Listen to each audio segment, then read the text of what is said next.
Every parent wants their child to grow strong, healthy, and full of energy. But what if I told you that most of the food marketed to children today, food labeled as kid-friendly, convenient, or even nutritious, is not actually food in the way our bodies understand it? What if the snacks, pouches, cereals, and colorful meals we've come to rely on are quietly reshaping children's health, their palate, their future eating habits, and even how their bodies grow and develop? Today, we're diving deep into a topic that doesn't get nearly enough attention: the rise of ultra-processed food in kids' diets. Why nearly 70% of all food children consume falls under this category, and how this invisible shift is affecting their long-term well-being. This is not a story about demonizing parents, it's about understanding a system that has changed faster than families can adapt, and discovering practical steps that can help bring real food back into our children's lives.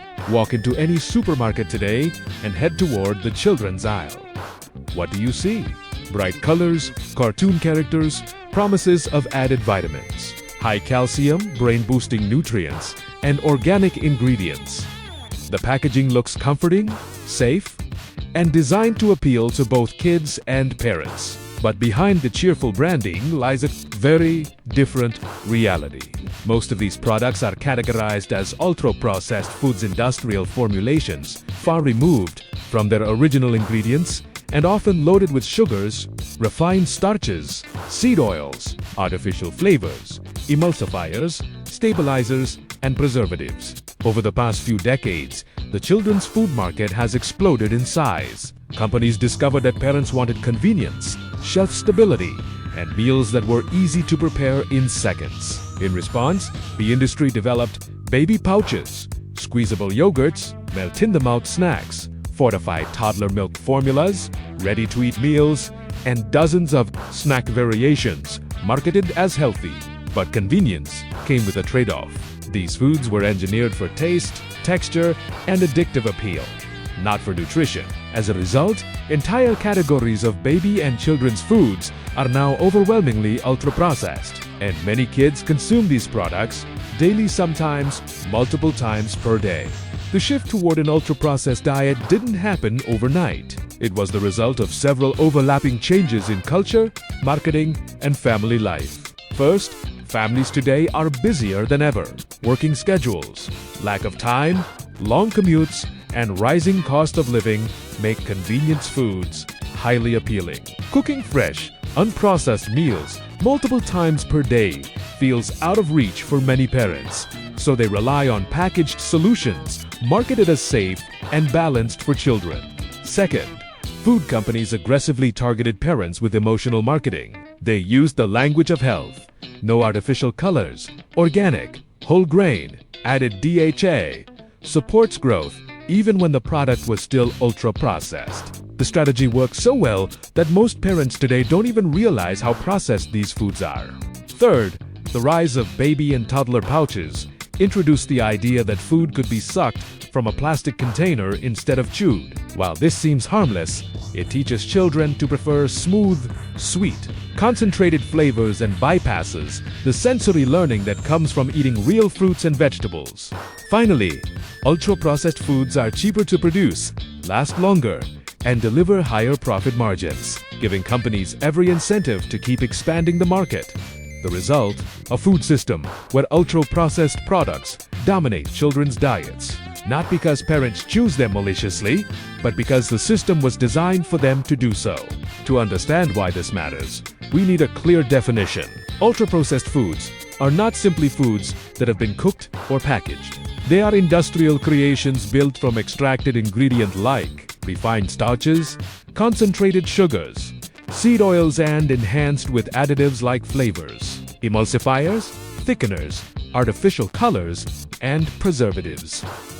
These additives aren't inherently evil, but when they form the foundation of a child's diet, the body doesn't receive the fiber, micronutrients, and complex structures found in real food. Think of it this way: an apple puree pouch might technically contain apples, but its structure has been broken down, heated, deoxygenated, flavored, preserved, and repackaged. It lacks the fiber texture, chewing experience, and metabolic complexity of a real apple. Sugar becomes rapidly absorbable, acting more like juice than fruit. Many parents assume that because the label says fruit, it must be healthy. But the ultra-processing alters how the child's body digests it. The issue isn't any single ingredient seeds, the overall pattern of consumption.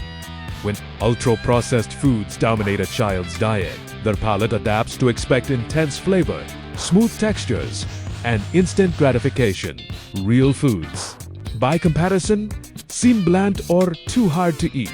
Although every supermarket aisle is filled with them, some of the most common products include squeezable fruit pouches, baby puffs and rice snacks, meltable yogurt drops, sweetened children's cereals marketed as whole grain, toddler milk formulas, and fortified powdered beverages, frozen kids' meals, chicken nuggets, fish sticks, and shaped meats, snack bars and protein snacks made for kids, flavored yogurts with added sugar, juice boxers, and fruit drinks, packaged baked goods, cookies, and crackers, instant oatmeal packets with flavoring, healthy snack bars filled with syrup and These foods are consumed so frequently that for many children, they make up the majority of daily calories. In some households, ultra-processed snacks are introduced as early as 6 to 8 months old. Once children get used to these flavors, shifting them toward whole foods becomes difficult not because they're picky, but because their palate has been conditioned. The biggest concern is not that children eat ultra-processed foods. Occasionally, everyone does. The concern is when these foods replace the nutrients and complexity of whole foods. Repeated exposure affects children in several ways. First, ultra-processed foods are typically high in added sugars, which spike insulin and encourage fat storage. Children are especially vulnerable because their bodies are still developing and need stable blood sugar levels for proper growth.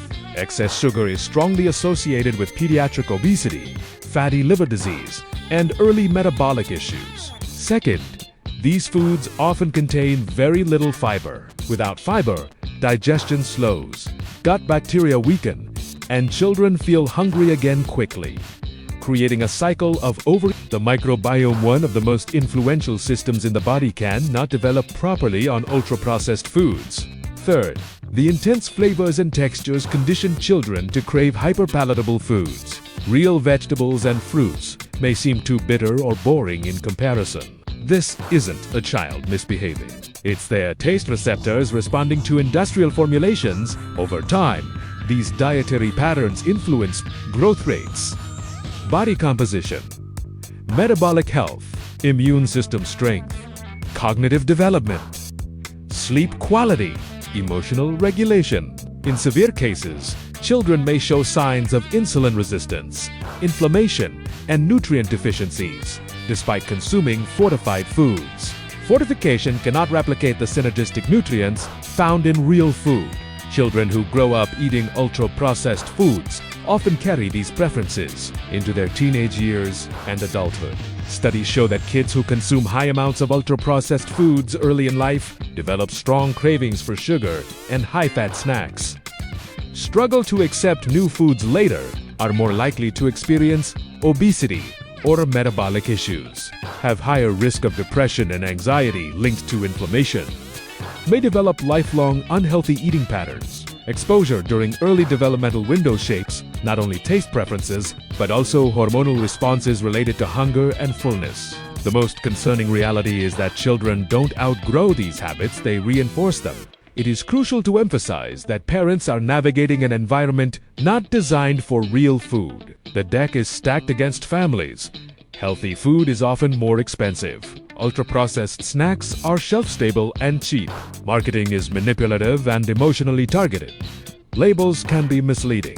Time pressure pushes families toward convenience. Children often see these foods in school, daycare, and social settings.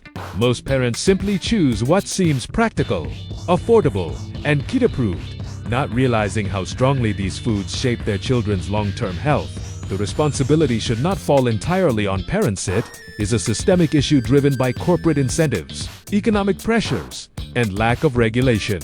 Fortunately, parents don't need to make drastic changes all at once. Small, gradual steps make a huge difference. Here are practical strategies supported by nutrition experts. Introduce more whole foods slowly. Offer fruits, vegetables, and simple proteins in small portions alongside familiar foods. Limit the frequency of pouches and sugary snacks.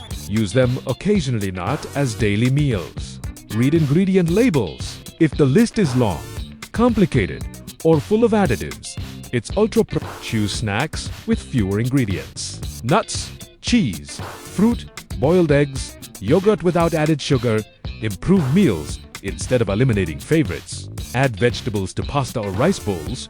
Choose whole grain bread or pair meals with fresh sides. Reduce sugary drinks. Replace juice with whole fruit or water infused with fruit slices.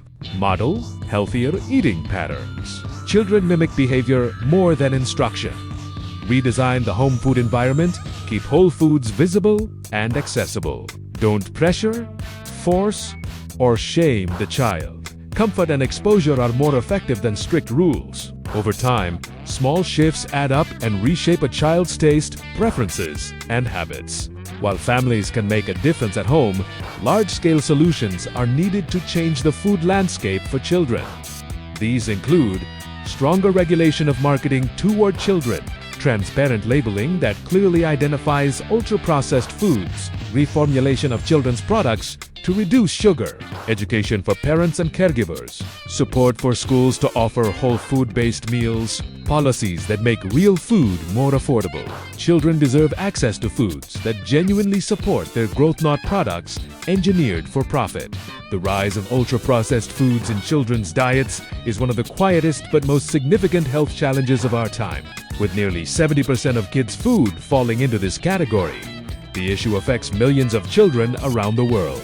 But awareness is the first step toward change. By understanding how these foods work, how they shape health, and how they influence long-term eating habits, parents and caregivers can begin making informed decisions that support their children's development. This is not about perfection, it's about progress, intention, and small adjustments that collectively build a healthier future. If we want children to grow up with strong bodies, resilient immune systems, balanced energy, and a natural appreciation for real food, the journey begins with knowledge. And now that you have it, the next steps are in your hands.